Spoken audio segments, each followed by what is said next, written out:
Hello लोगोफोर, दिनैनि गोदान भिडिअ'आव आं नोंसोर गासिखौबो आंनि गोसो गोरबोनिफ्राय बरायनायखौ जासिहरनाय थाबाय।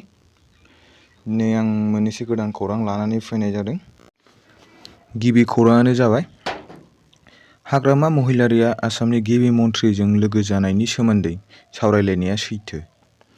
भबानिपुराव BPFआ BJPखौ मदद खालामगोन बुंनायखौ बरायदों आसामनि गिबि मन्थ्रिया। नाथाय जेबो रोखोमनि राजखान्थियारि सोलायनाय फैनाय नङा होनना रोखायै बुंथियो बिथाङा। 4 दानल' जादों सोरखारा दायो लोगो दोलोखौ सोलायनाय, सिफायनाय बेफोरबायदि जेबो जानाय नङा होननाबो बुंदों। थांनाय बिसायख'थियाव BPFआ दोलोनिफ्राय गोजान जानाय समावबो BPFनि मन्थ्रिखौ थानो होदोंमोन होनना खौरांगिरिनि सिगाङाव आसामनि गिबि मन्थ्रि बिथाङा बुंथिना होदों। नैथि खौराङानो जाबाय 28 नं गसाइगाव बिजाबाव बारग' इन्दिबिनि दैदेनगिरि नर' बसुमतारी बिथाङाबो उदां बिजाथि महरै बिजाथिलाइ गथायबाय।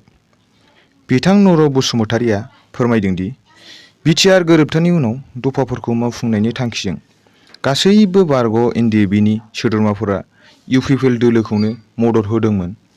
नाथाय जाय थांखिखौ लानानै मदद खालामदोंमोन बेनि फिथाइखौ मोननो हायाखै आरो बारग' इन्दिबिफोरनि दुखु खस्थ'खौ रावबो मोनथियाखै।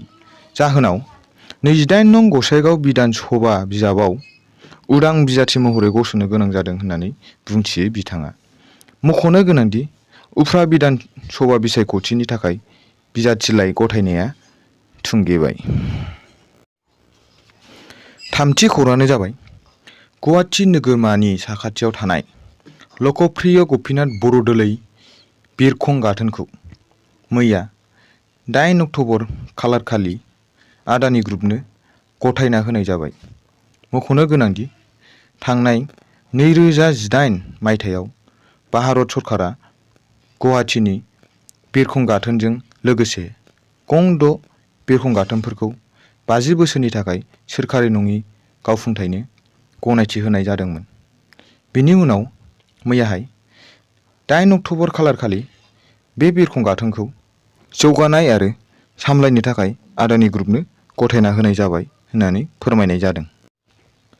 ब्रैथि खौराङावनो दङ बारग' मिस इन्डिया एबा दानि मडेल देखायग्रा राजखैना बरुवाखौ हमनायनि उनाव मैया 8 अक्ट'बर खालारखालि गुवाहाटिनि लकेल कर्टआ 14 साननि थाखाय जोबथेसालियाव दोनहरनाय जाबाय आरो बेनि अनगायैबो राजखैना बरुवानि ड्राइभिं लाइसेन्सखौबो कर्टआ केन्सेल खालामना होनाय जाबाय होनना फोरमायदों।